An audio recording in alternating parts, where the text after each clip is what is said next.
Nella scorsa puntata Dante, accompagnato da Virgilio, ha proseguito il suo cammino attraverso il Purgatorio. Nella terza cornice, riservata agli iracondi, si è trovato davanti a un denso muro di fumo, simbolo dell'ira che acceca la ragione. Prima di immergersi in quella nube oscura, Dante ha avuto 3 visioni emblematiche. La prima, la dolce immagine della Vergine Maria che, colma di mansuetudine, rimprovera il giovane Gesù nel Tempio. La seconda, il tiranno Pisistrato che perdona il pretendente di sua figlia. Infine, la terza, Santo Stefano che, lapidato dai suoi nemici, prega per la loro redenzione.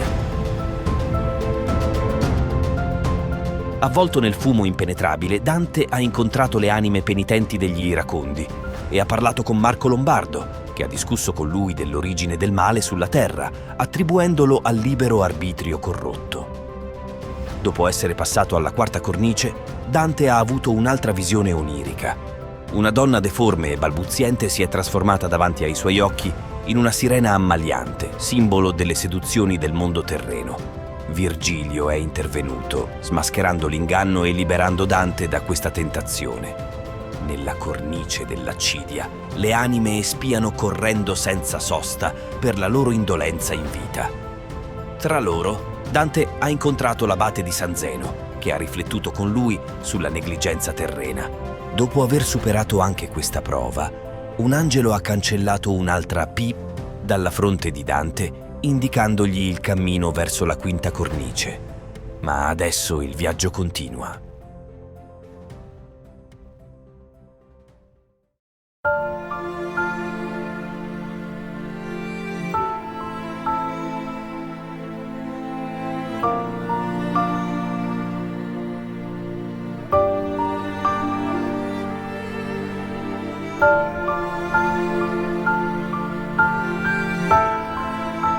Dante e Virgilio arrivano alla quinta cornice, un luogo austero e desolato in cui le anime giacciono a terra, legate mani e piedi, con il volto rivolto al suolo.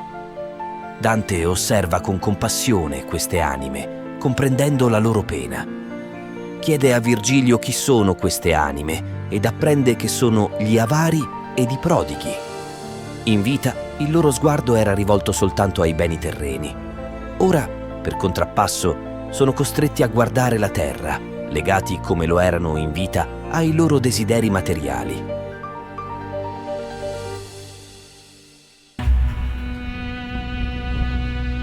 Proseguite verso destra. Maestro, posso parlare con quell'anima? Ma certo, Dante.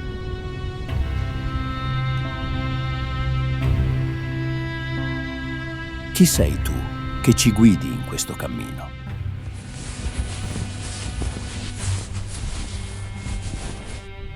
Fui Papa Adriano V. In vita cercai gloria e potere, ma solo nella morte compresi la vanità dei beni terreni. Santo Padre. Alzati, figlio mio. Le cariche terrene non hanno valore. Siamo tutti servi di Dio. Ora, lasciami piangere le mie colpe. Se incontri mia nipote Alagia, dille di pregare per me.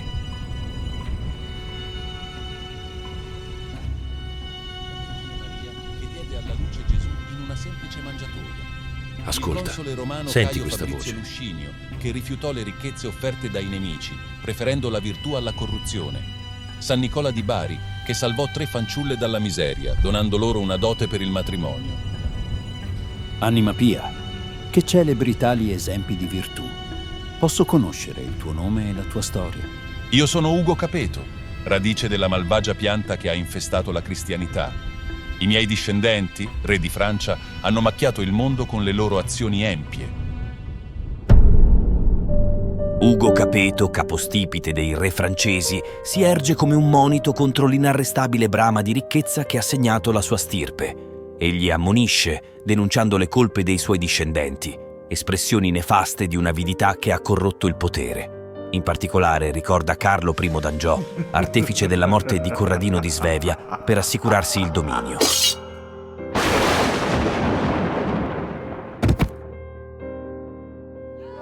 Carlo di Valois, responsabile della discordia che divise Firenze.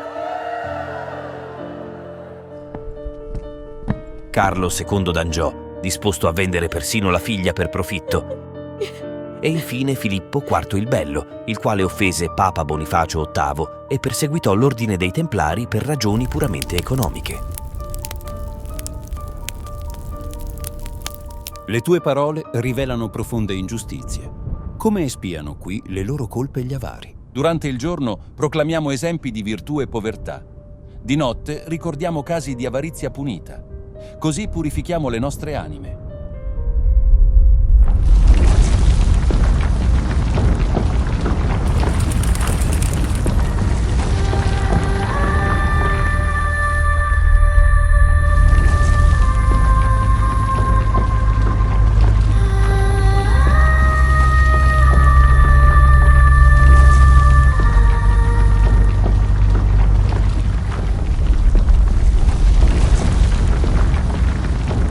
Maestro, quale può essere la causa di questo terremoto e del canto angelico? Non temere, Dante. Proseguiamo il nostro cammino. Presto comprenderai il significato di questi eventi.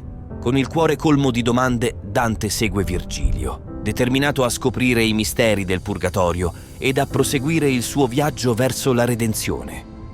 Mentre Dante e Virgilio avanzano nella quinta cornice del purgatorio, un'anima si avvicina, non afflitta da pene evidenti.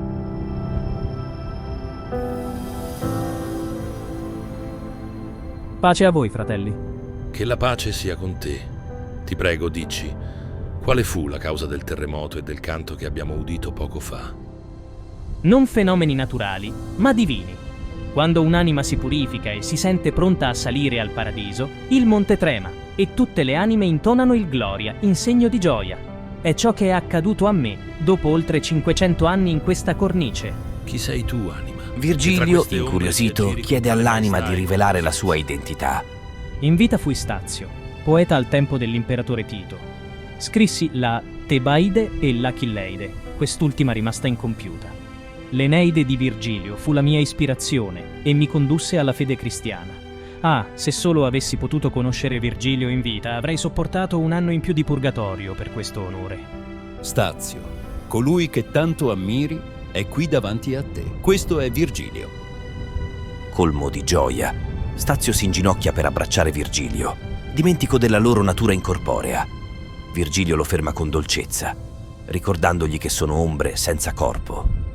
Da quel momento Stazio si unisce a Dante e Virgilio nel loro cammino verso il paradiso terrestre, legati da un amore e una devozione che trascendono il mondo materiale.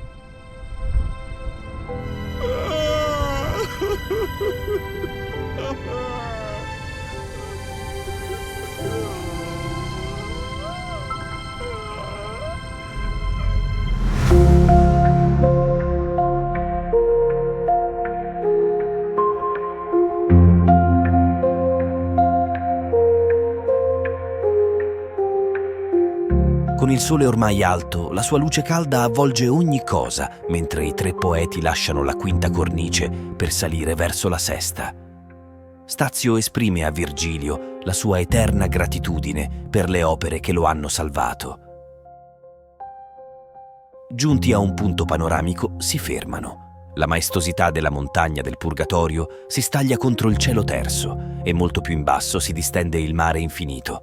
In silenzio contemplano la grandezza del loro cammino.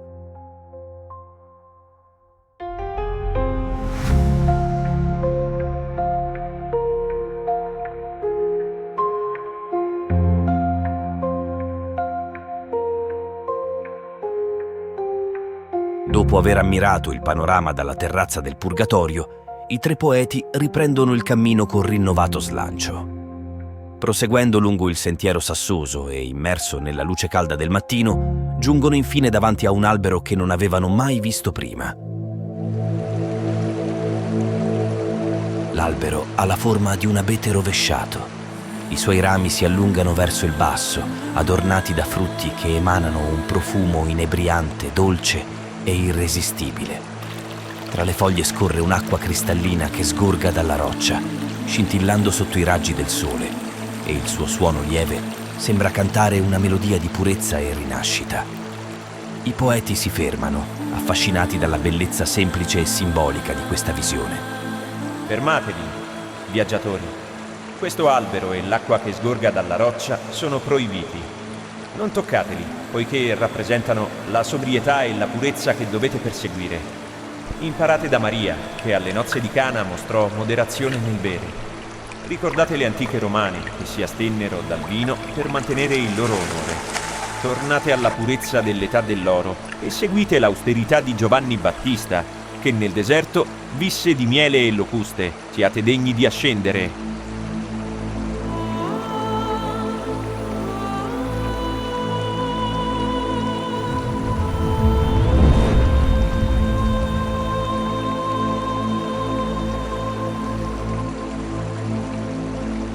Avanzate, pellegrini, verso la purificazione.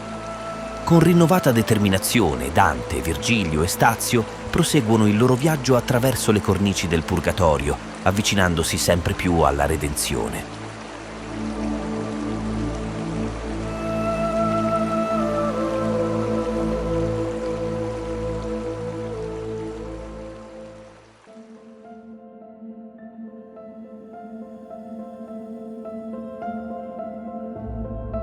Dante, Virgilio e Stazio avanzano, lasciandosi l'angelo alle spalle. Davanti a loro si apre un paesaggio surreale. Le rocce si innalzano come mura imponenti, mentre sopra di loro si intrecciano alberi rovesciati. Le radici nodose formano un tetto naturale.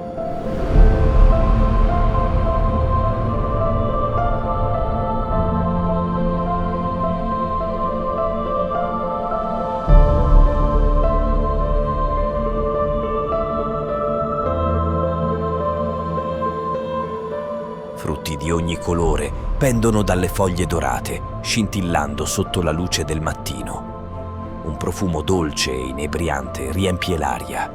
Dante si ferma, gli occhi sgranati di fronte a tanta bellezza e mistero. C'è meraviglia, ma anche inquietudine. Il luogo sembra sospeso tra incanto e ammonimento. Dante si ferma, osservando con attenzione le anime emaciate che passano, e chiede a Virgilio perché sono così smagrite e quale pena le affligge. Questi, Dante, sono i golosi, che in vita cedettero ai piaceri del cibo e del vino. Ora soffrono una fame e una sete eterne, tentati da ciò che non possono avere. Vieni, Dante, proseguiamo.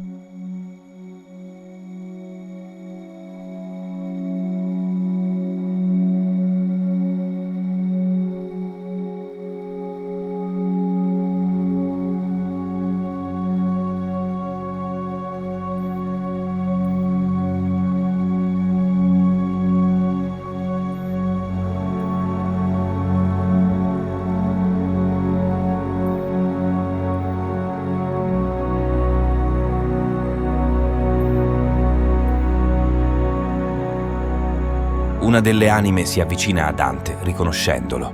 Ma tu sei Dante, Dante Alighieri. Dante, amico mio, quale grazia incontrarti qui. Forese, non ti avrei riconosciuto se non fosse per la tua voce. Come sei giunto qui e perché questo aspetto così sofferente? Le preghiere della mia amata moglie, Nella, hanno abbreviato la mia permanenza nell'antipurgatorio. Quanto alla mia magrezza, è il desiderio insoddisfatto dei frutti e dell'acqua che vedi. Ma dimmi, come sei giunto qui da vivo? E chi sono i tuoi compagni? Virgilio mi guida in questo viaggio per salvarmi dalla selva oscura, in cui mi ero smarrito. E questo è Stazio, che ha appena completato la sua purificazione. Dante, ti prego, quando tornerai nel mondo dei vivi, parla con Nella. Dille che le sue preghiere mi hanno salvato e che continui a pregare per me. Lo farò, amico mio. Dante apprende dall'amico Forese che la sorella Piccarda è già in paradiso. Chiede poi che vengano indicate, fra quelle presenti in una piccola folla, le anime di personaggi illustri, rese irriconoscibili dalla magrezza.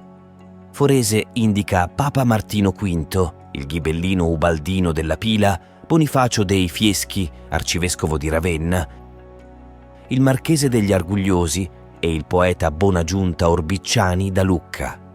Quest'ultimo si mostra particolarmente desideroso di parlare con lui. Sei tu colui che ha scritto «Donne che avete intelletto d'amore»? Sì, sono io. Scrivo ciò che amore mi detta nel cuore. Ora comprendo la differenza tra la mia poesia e la tua. Il dolce stil novo è guidato dall'ispirazione divina, mentre la mia era limitata. Dante, quando potremmo rivederci? Forese chiede a Dante quando potranno rivedersi e poi profetizza che suo fratello Corso Donati, nemico politico e personale di Dante, colpevole della decadenza di Firenze, presto sarà trascinato all'inferno per le sue malefatte. Poi si allontana velocemente. Dante riprende il cammino al fianco di Virgilio e Stazio.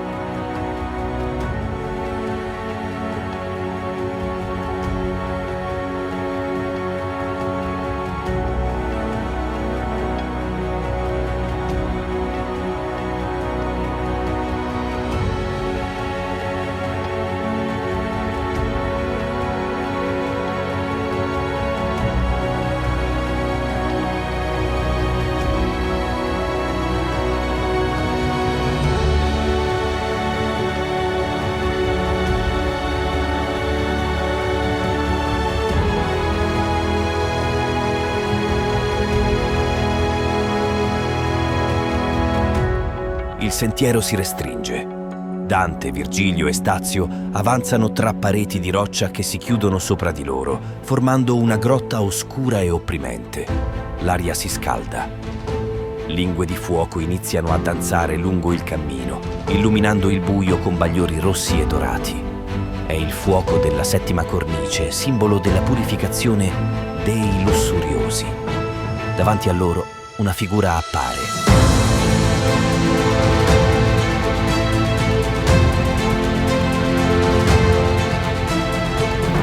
Un angelo.